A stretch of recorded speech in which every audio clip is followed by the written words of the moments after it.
আসসালামু আলাইকুম। আমি প্রতিদিনের মতন আজকে একটা নাস্তা রেডি করব। এখন দিয়ে দিয়েছি সাদা অংশ ডিমের 1 কাপ চিনি দিয়ে ভালো করে ম্যাশ করে নেব। দিয়েছি কুসুম,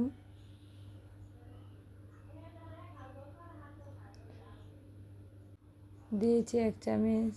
এখন ভালো করে ম্যাশ করে নেব। 1 কাপ দিয়েছি তেল, দিয়েছি 1 কাপ দুধ,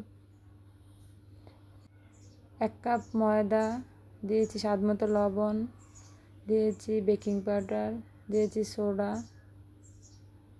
দিয়েছি কর্নফ্লাওয়ার দিয়ে ভালো করে চেলে নিয়েছি। এখন দিয়ে ভালো করে মিক্স করে নিব। দিয়েছি কাগজ কেটে নিয়ে এখন তেল ব্রাশ করে নিয়ে ঢেলে দিয়েছি।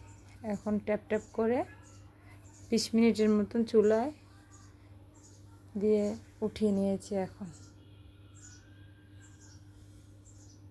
হয়ে আসছে আমার